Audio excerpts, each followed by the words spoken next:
बहुत समय पहले एक राजा राज्य करते थे। वो किसी भी समस्या का बहुत सूझबूझ के साथ न्याय करते थे। राज्य में कोई भी झगड़ा हो या किसी चीज का बंटवारा हो, सब राजा से ही न्याय मांगते थे। सबको पता था कि राजा न्याय बहुत अच्छा करते हैं, जो कि सबके हित में होता है।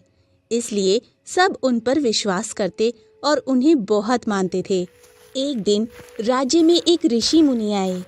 महाराज, आपके राज्य की सुख शांति और बौद्धिक वृद्धि के लिए आपको तपस्या करनी चाहिए। इससे राज्य में भी समृद्धि आएगी और आपकी बुद्धि भी अधिक तेज होगी।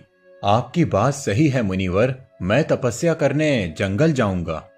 राजा ने अपने मंत्री को बुलाया और बोले, मैं जंगल जा रहा हूँ, आने में समय लगेगा। तब तक आप राज्य का ख्याल रखें और महारानी को राज्य संभालने में मदद करें। महाराज, आप निश्चिंत होकर जाइए, मैं सब देख लूंगा। महारानी, मैं तपस्या करने जा रहा हूँ, राज्य का ध्यान रखना। आप अपना ध्यान रखें महाराज, हम आपका इंतजार करेंगे। मंत्री धोखेबाज था। वो भी राजा के पीछे पीछे जंगल की तरफ चल दिया।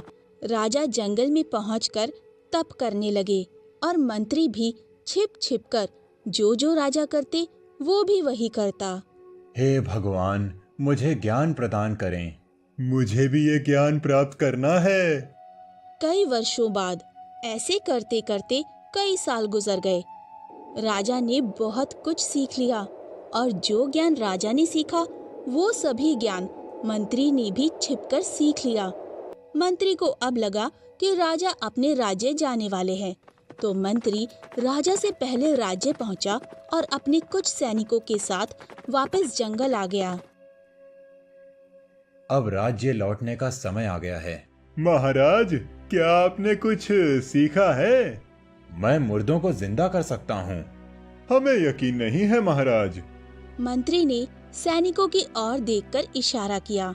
उसके सैनिकों ने एक तोते का शिकार कर लाया। इसे जिंदा करके दिखाइए। मैं अपने शरीर से प्राण निकालकर इस तोते में डालूंगा, फिर ये तोता जिंदा हो जाएगा। करके दिखाइए, तब मानेंगे। राजा उनकी बातों में आ गए और वो अपना शरीर छोड़कर तोते में घुस गए। तोता जिंदा हो गया। मंत्री राजा के शरीर में घुस गया और खड़ा होकर हंसने लगा। अब मैं राजा हूँ, तोते को मार दो। राजा तुरंत उड़ गए और अपनी जान बचाई। मंत्री राजा के शरीर में घुसकर राज दरबार पहुंचा। सभी प्रजा राजा समझकर बहुत खुश हुए। शरीर तो राजा का था, लेकिन उसके अंदर मंत्री था, इसलिए जब वो बोलता था तो आवाज राजा जैसी नहीं लगती थी। सब हैरान थे कि राजा की आवाज कैसे बदल गई है। राजा की आवाज क्यों बदल गई है? कैसे भी करके हमें पता लगाना ही होगा, पर तब तक हम महाराज को अपने कक्ष में नहीं आने दे सकते। महाराज को संदेश भिजवाया जाए कि हमारा व्रत खुलने तक वो हमारे कक्ष में नहीं आ सकते। दूसरी ओर असली राजा जंगल में भटक रहे थे। वो उड़ते उड़ते एक विशाल पेड़ पर पहुंचे। वहां पर पहले से बहुत सारे तोते रहते थे। हम सब इस बुढ़िया के पेड़ पर रहते हैं और ये हमारी गंदगी साफ करती है। क्यों ना हम जब शाम को वापस आएं तो कुछ दाने साथ में लाएं और इस बुढ़िया के लिए नीचे गिरा दें। सभी तोते राजी हो गए और हर शाम को जब सब तोते वापस आते तो कुछ दाने बुढ़िया के लिए भी लाते। इस तरह बुढ़िया भी भरपेट खाना पाने लगी। कुछ दिनों बाद शिकारी आया और उस पेड़ पर जाल लगा दिया। सभी तोते बच गए, लेकिन राजा जाल में फंस गए। शिकारी ने राजा को पकड़कर पिंजरे में डाल दिया और पिंजरा लेकर अपने घर की तरफ चल दिया। रास्ते में एक पान की दुकान थी। अब तू मेरे पास रहेगा। शिकारी पान खाने के लिए पान की दुकान पर चला गया। ये तोता अद्भुत है। पान वाले ने शिकारी से तोता खरीद लिया। अब राजा तोते के रूप में पान वाले के पास रहने लगे। एक दिन उसी राज्य में एक औरत अपने पति के साथ अपने मायके जा रही थी। रास्ते में जंगल पड़ा। जब महिला जंगल में पहुंची तो उसे प्यास लग गई। वो अपने पति से बोली, मुझे प्यास लगी है, पति पानी लाने के लिए पास में बह रही नदी की तरफ चल दिया। लेकिन जब पति वापस आया तो साथ में एक और आदमी आया जो बिल्कुल उसके पति जैसा ही था। वो एक भूत था जो उसके पति के रूप में था।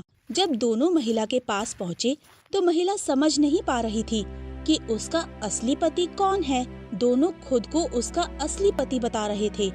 फिर वो महिला उन दोनों को गांव के प्रधान के पास ले गई। प्रधान जी, मेरी मदद करें। असली पति कौन है, बताइए। मैं नहीं जानता। ये बात चारों तरफ फैल गई। दो आदमी इसी बात की चर्चा पान वाले की दुकान पर कर रहे थे, जहाँ राजा पिंजड़े में था। राजा ने सब कुछ सुन लिया और पान वाले से बोले, जाओ, महिला और उन दोनों आदमियों को बुलाकर लाओ। मैं बता दूंगा उसमें से उस महिला का असली पति कौन है। पान वाला सबको बुला लाया। तुम दोनों खुद को इस महिला का असली पति बता रहे हो, लेकिन असली पति वही है जो इस बोतल में पहले घुस पाएगा। देखो, मैं असली हूँ। अब ढक्कन बंद कर दो। महिला के असली पति ने ढक्कन बंद कर दिया। वहाँ पर जितने लोग थे सब बहुत खुश हुए और उस महिला के असली पति ने पान वाले को खूब सारा इनाम दिया।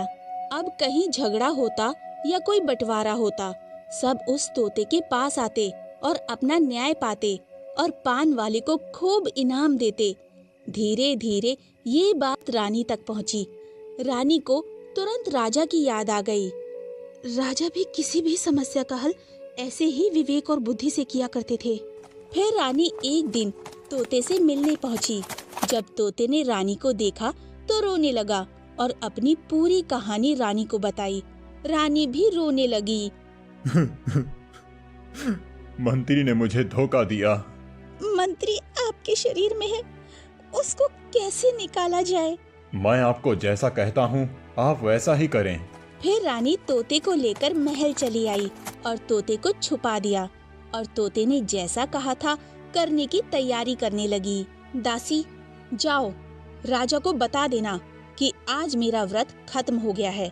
वो मेरे कक्ष में आ सकते हैं अब। महाराज, महारानी जी ने संदेश भिजवाया है। आप उनके कक्ष में प्रवेश कर सकते हैं अब। प्रधानमंत्री बहुत खुश हुआ। रानी ने आखिर मुझे राजा मान ही लिया। वो तुरंत रानी के पास पहुंचा और रानी से बातें करने लगा। कुछ देर बाद रानी ने कहा, आपने कई वर्षों तक तपस्या की है, मुझे भी कुछ दिखाइए। आपने क्या सीखा है? मैं मुर्दों को जिंदा कर सकता हूँ। ऐसा कैसे हो सकता है? मैं कैसे यकीन कर लूं? कोई मुर्दा जीव लाओ, मैं तुम्हें जिंदा करके दिखाऊंगा। मैंने सुना है धोबी का गधा मर गया है।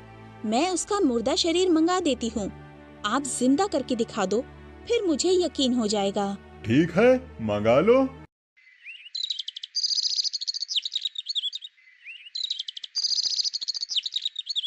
फिर रानी ने गधे का मुर्दा शरीर मंगा लिया।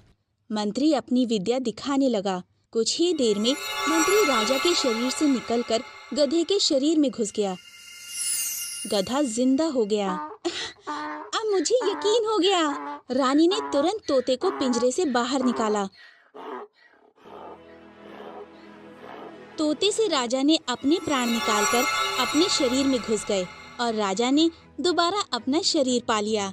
मंत्री जो गधे के शरीर में घुसा था वो वहीं रह गया और वो रानी की चाल नहीं समझ सका। फिर राजा ने गधे को पकड़कर धोबी को दे दिया और धोबी से बोले, इसको बहुत सारा काम देना, अब तू बहुत काम करेगा। फिर राजा और रानी अपना जीवन खुशी खुशी व्यतीत करने लगे।